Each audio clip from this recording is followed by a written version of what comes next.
principal po natin ay hindi po in-approve.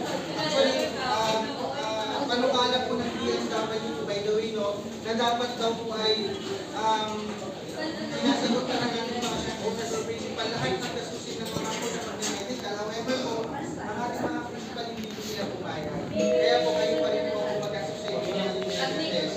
Kaya ang supercare po ay nag-ganyan po ang sayang ng PhilHealth. Ang yakap nila po ay yakap kalusugan sa program ng ating government. Na-engage po na sa akin kayo mag-register marami pong mga test, including mga maintenance na gamot, hindi lang po ng mga buwang sa akin.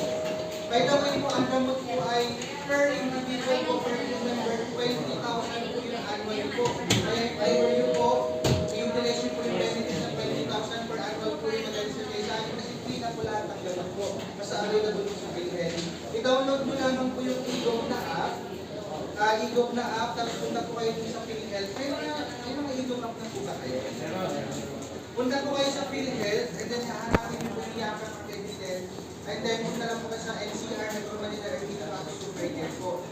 Mariano na po pipiliin nyo. Kasi ngayon pa lamang po, kapag register po kayo sa amin, kung may mga test